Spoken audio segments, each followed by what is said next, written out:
with me the Mental Health Television Network, and we're going to have a panel here hosted by Andrew Mercein, and he has two incredible panelists who are contributors at the Mental Health Television Network. And I am thrilled to have them speak at the US-Canada portion of Meant to Be Well. And just briefly a little bit about Andrew. He is a journalist, a Substack author, and producer for the Mental Health Television Network.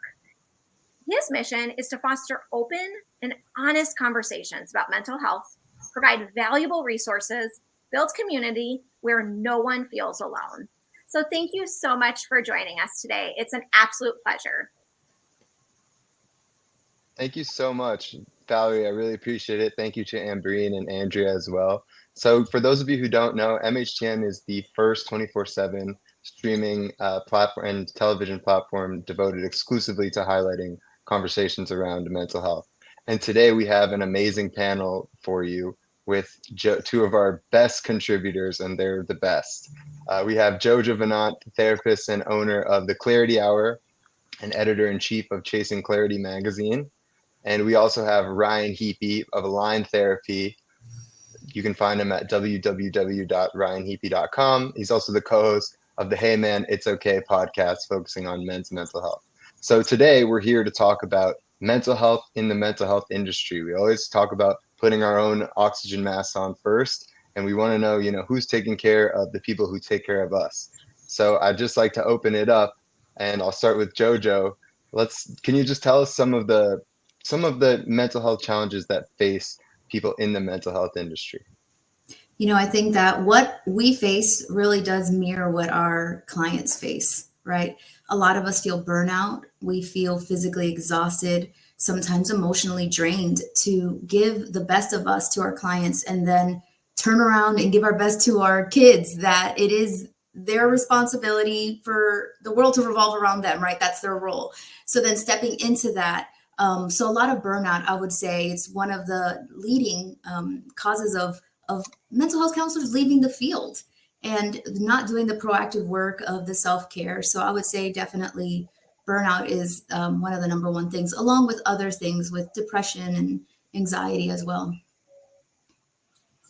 Yeah, I think we were talking earlier about one of the really unique challenges that we have is sort of the inability to share, some of the things that we go through on a day-to-day basis with our friends, family, partners.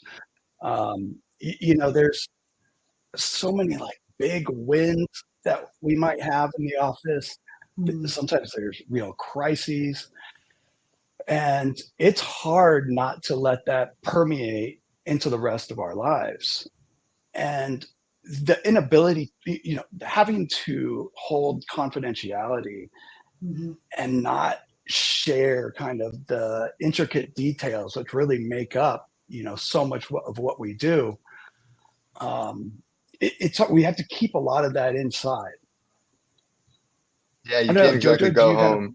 Yeah, no, I was going to say you can't exactly go home and be like, honey, here's what happened at work today, because that's a confidentiality break. So yeah, I mean, how do you deal with that? Like, how do you make sure that you're at your best for the people that you're seeing and 100% when you can't really open up fully yourself? For me, I know I try my very, very best to practice what I preach. The same thing I tell my clients. It's something that I'm constantly reminding myself, and sometimes to a fault, because at times it's like, wait, you can have that negative self-talk is like, hey, wait, aren't you a therapist? Like, where you're feeling so overwhelmed, or you lose it on your kid, but really practicing what I preach. And that is, for me, I know I need to be able to take off the hat and just be silly JoJo, be myself, go into with my friends socially. That's really where I do get fueled, is being able to be with the people that know me, that love me, that know me outside of that therapist role. And even if there are times where, sometimes I can't help but be a therapist sometimes and help friends, but that's just me. I'm a helper. But understanding that I need that. I need to socially connect, and I need to be able to just fully be my, authentic self.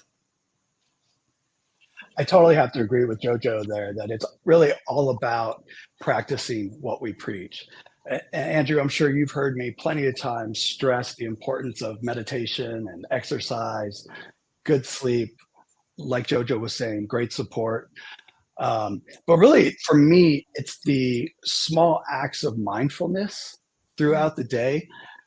Often I might have 6, 7, 8 clients in a day, back to back to back, on top of the stress of my own life. Mhm. And the having to be present for each client without thinking about all of these other things is really in the skill of mindfulness. It's really like in those transitions between client to client or before I get home, of just taking like 1 minute to just breathe, Mm.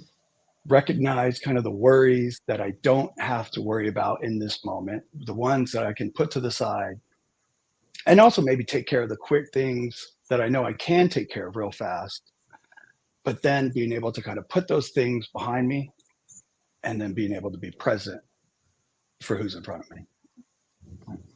Yeah, but how do you actually do that? You know what I mean? Like, surely you fall short at times, right? We all do. So how do you like recenter yourself? And because again, I mean, it's easy for you to be like, hey, it's all right if you don't have your best day to your clients or to anyone in your life, but you have to be there, right? So how do you juggle that? Juggling the schedule is definitely one of the hardest things to do. But like I was saying, with that little piece of mindfulness, and maybe I can kind of walk you guys through it just real fast. Please. I first kind of notice that I'm thinking, I'm up in thoughts. It's almost like we have this spotlight of attention, and we can kind of move that, recognize, okay, what's going through my head right now? Take a quick notice of what's going on, and then move that spotlight back to the breath. I like to kind of pick one spot on my nose and then just breathe directly into that. Try to focus my attention as much as I possibly can. And just for like 10 seconds, just try to hold it there, slowing everything else down. You might recognize that you go right back up to thought, noticing that, and then bringing the attention right back to the breath again.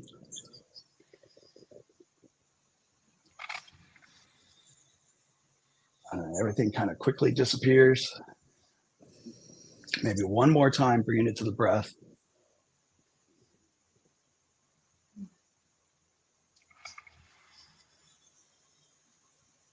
And then hopefully you're able to devote your attention to exactly what's in front of you.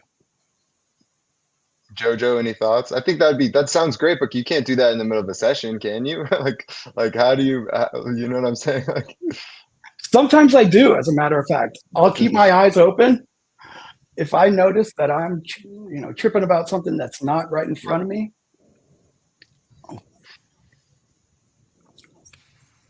I probably won't be as exaggerated as that.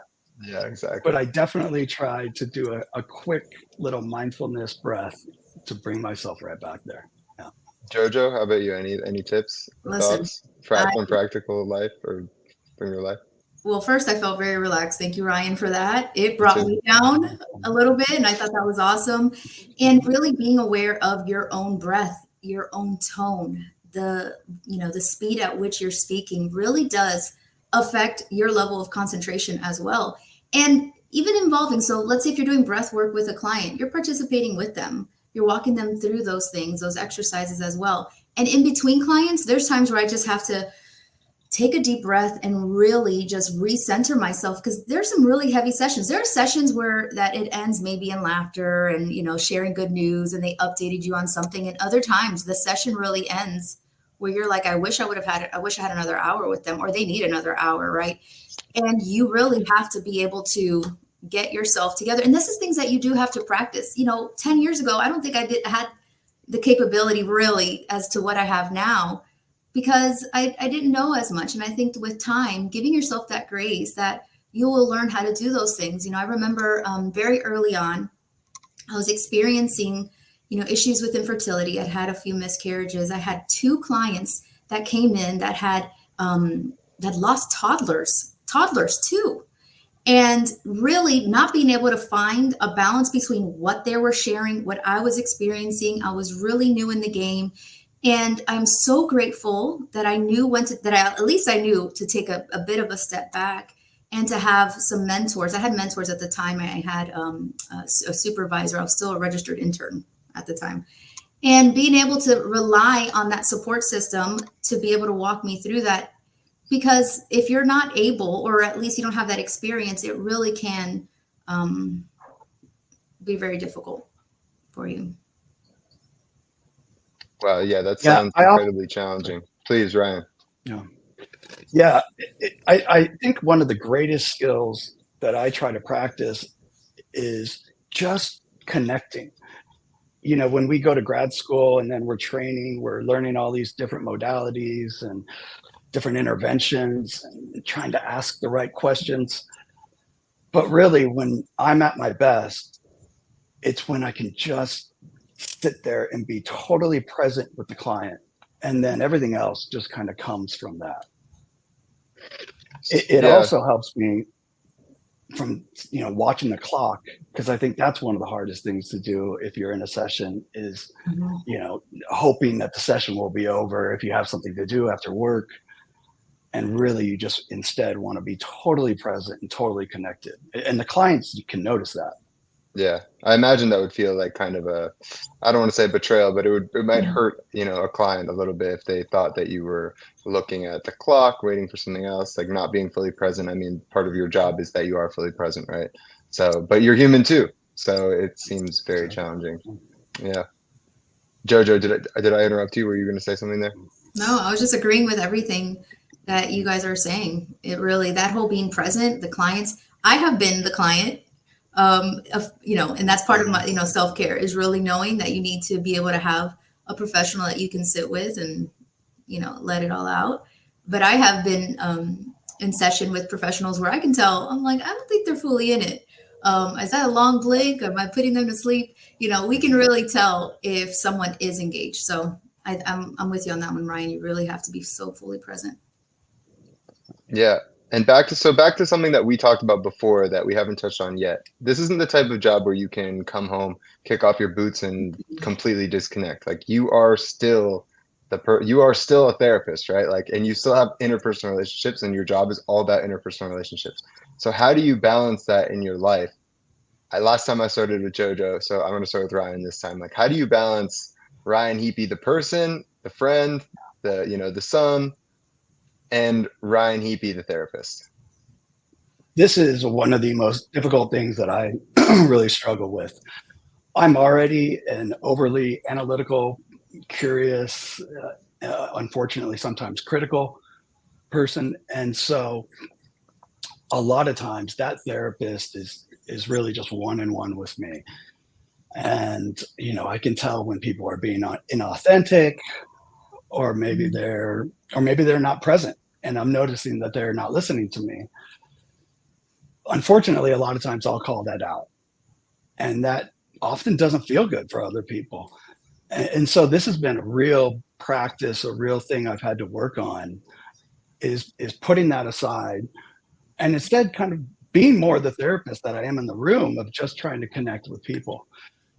A while back, I was doing my training in Gottman, which is one of the best kind of couples therapy modalities. And I was dating somebody at the time, and I was constantly being extra critical of a lot of the things she was doing. And it was really this very eye-opening moment. And she kind of looked at me and said, like, Ryan, nobody's taught me how to be in a relationship. I don't study all these things you do.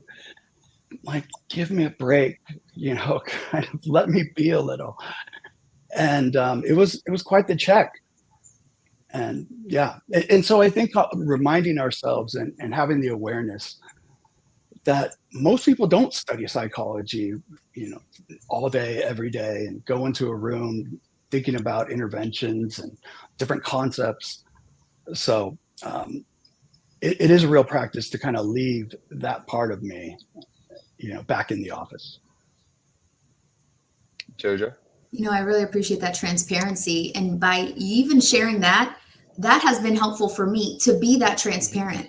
because JoJo always has it all together. Well, not always. There are days where I'm feeling completely not myself, and I need to be able to share that. So sometimes I lead with a little bit of that, and sometimes I can overshare, but being able to say, if I am with friends, hey, I'm really not feeling like myself. Or if I do start stepping into that therapist role, which I do that often as well, I say, okay, sorry, the therapist hat is coming on, and I think my friends kind of get that, and we can kind of understand each other in that sense. But the same way that Ryan is talking about, those lenses and how he can see these things, sometimes I can do that with myself to such a critical point where I'm now judging myself as a partner, where I'm telling myself, was that toxic? Did I just, did I just communicate in a way where I tell my clients not to do? Am I practicing the communication techniques? Am I leaning in? Am I, being my true authentic self? Am I being who everybody else wants it to be? And I'm having to tell myself, girl, stop. The same way, just, there was a Saturday Night Live skit like 20 years ago, where a therapist said, just stop it. He called it the just stop it therapy. Well, I had to implement just stop it therapy on myself sometimes, because I look at myself and, my neighbors know I'm a therapist, and, I'm acting like a nutcase with my kids. And it's like, girl, literally stop it, and not having those lenses on myself. I think that's something that I've had to truly work on, is to stop being so hard on myself, because I know what I know. Yeah, no, I definitely, Ryan, please. Definitely agree with you there, JoJo. Kind of over therapizing ourselves all the time. I in the same vein of practicing what we preach, we can over practice what we preach. Yeah. All the time I'll be like, I think I need radical acceptance right now. I need to challenge these thoughts. Or, okay, I need to do a gentle startup. Okay, so I feel about what, so I need, and sometimes I lose like the humanness of myself, and I just kind of become this robot who's acting in all of these interventions. And it also is extra critical of myself at times. And just like you said, I need to tell myself, just stop it. Yeah, it's tough. It's tough because you are people too, and you have to let yourself be people too. So a question from the comments is, what helps you as a therapist or healthcare professional put on your own oxygen mask? Like, what is it that enables you to say, okay, I'm doing this now. I'm taking care of myself. Whichever. Let's start with Ryan. It's really those basic fundamentals. For me, the gym is such an integral part. Like if I'm missing a week, I feel it. I don't have the same energy in the room. I'm not taking care of myself. Like I said, the meditation, the mindfulness, but also having like good support, friends, being able to talk to people, getting a break from the office. Also really talking to colleagues helps a lot, because they kind of can just instantly understand some of the struggles and some of the difficulties that we go through.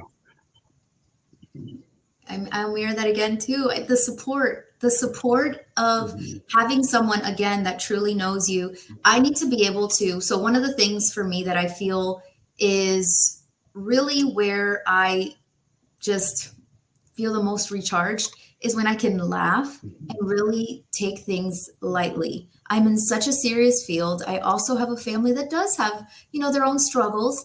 And, sometimes you have to step out of that and just laugh. And I used to criticize myself with some of my mindless scrolling because, I'm not only consuming, all this amazing self-help content, I'm laughing at some of the most immature things that are on the internet and not being mad at myself for it and sending it. I take great pride in knowing who to send what to. I'm like, oh, this one's for that person. This one's for that. And saying, you know what, that's okay. Like the human part of it. And also recognizing just some alone time. Yeah, I love to be with others, but there's nothing like completely unplugging and just shutting off the world. I know those two really important things for me. When I get off work, one of the first things I do is just play like 30 minutes of a video game, completely lose myself into something else, forget about everything all day. It gives me that little time to just kind of refresh and recharge, and then I'll go do all the things that I'm supposed to do. Yeah, the video games are really huge to get me to detach for a little bit. Yeah, I mean, you gotta, get away from it. I totally understand that. Do you feel that support network among professionals is there? I mean, that's obviously part of the reason we're having this conversation in the first place. But yeah, what do you think about that? Like, is it easy to talk to other people, to approach other professionals about it? Is it something that people are talking about, or are they not? Because the dialogue is, the first step, as you know. I mean, as we know at Mental Health Television Network, right? That's why we're here. We want to start these dialogues. So, what do you think? It could be a lot better. Or yeah, JoJo. That's for sure. Being in private practice like I am is very isolating. Yeah. Luckily, I have a handful of therapists that are in the same building that are kind of down the hall, and we all stop by each other's offices and just chat for a little. And that's really important, actually. But I've been in settings before where I was the only therapist around, and it can be very, very lonely. And I think it is difficult to kind of build those support groups if they're not already kind of in place for you. I agree with Ryan. It can be very isolating. Just recently, within the last year, I connected with other therapists, and we've even gotten together, and we have like a cute little group name on WhatsApp.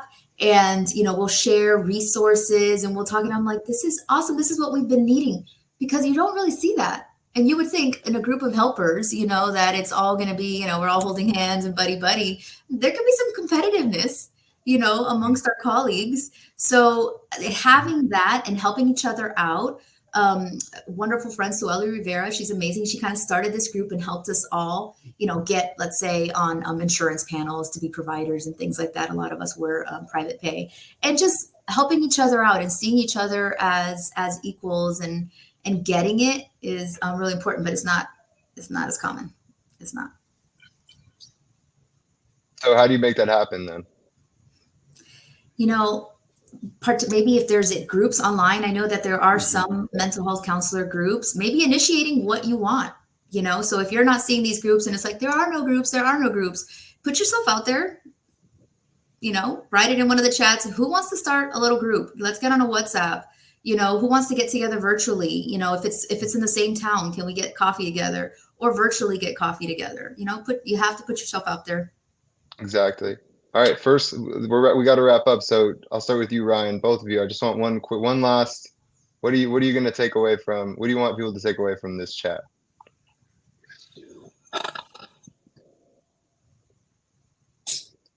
I'm always going to push mindfulness. Just be able to breathe, move that attention, get out of the head for a little bit, and put yourself right in front. JoJo? Let the world feel the weight of who you are, and you let them deal with it. Being vulnerable with those around you is just as important for your clients as it is for you. All right. Well, thank you so much. Please check out Ryan and JoJo and myself occasionally, but Ryan and JoJo and other mental health professionals on the Mental Health TV network. You can find us at www.mhtn.org, streaming in more than 70 countries. Valerie, again, thank you so much. It's been an absolute pleasure. Thank you so much, you guys. It's been an honor, and thank you so much for all that you do. Thank you. Thank you. Have a wonderful day. You too. Take care now. Thank you. Bye. Bye.